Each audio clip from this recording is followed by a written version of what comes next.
যুক্তরাষ্ট্রের ক্যালিফোর্নিয়া অঙ্গরাজ্যে মহাসড়কের উপর একটি মেডিকেল হেলিকপ্টার আছড়ে পড়েছে। এতে হেলিকপ্টারে থাকা সবাই গুরুতর আহত হয়েছেন।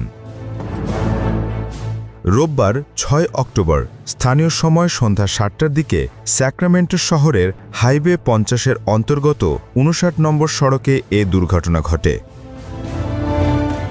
স্যাক্রামেন্টো ফায়ার সার্ভিসের ক্যাপ্টেন জাস্টিন সিলভিয়া জানান, বিধ্বস্ত হেলিকপ্টারটি মার্কিন মেডিকেল পরিবহন কোম্পানি রিচের মালিকানাধীন। দুর্ঘটনার সময় এতে ছিলেন পাইলট, এক ফ্লাইট নার্স এবং এক প্যারামেডিক, তবে কোনো রোগী ছিলেন না।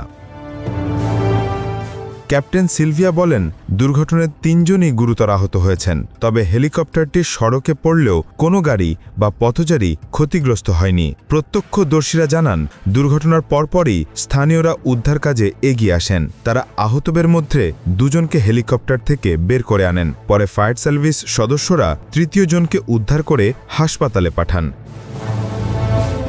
৩ জনকে আশঙ্কাজনক অবস্থায় উদ্ধার করা হয়েছে বলে জানিয়েছেন কর্তৃপক্ষ। দুর্ঘটনার কারণ এখনও স্পষ্ট নয়। এ ঘটনায় তদন্তে নেমেছে যুক্তরাষ্ট্রের ফেডারেল অ্যাভিয়েশন অ্যাডমিনিস্ট্রেশন এবং ন্যাশনাল ট্রান্সপোর্টেশন সেফটি বোর্ড। এক বিবৃতিতে রিচ কর্তৃপক্ষ জানিয়েছে, দুর্ঘটনার তদন্তে FAA এবং NTSBর সঙ্গে তারা পূর্ণ সহযোগিতা করছে। প্রতিবেদনে ঝিনুক রহমান, কণ্ঠে মৃদুল। আপনারা দেখছেন ওয়ার্ল্ড ভিউজ।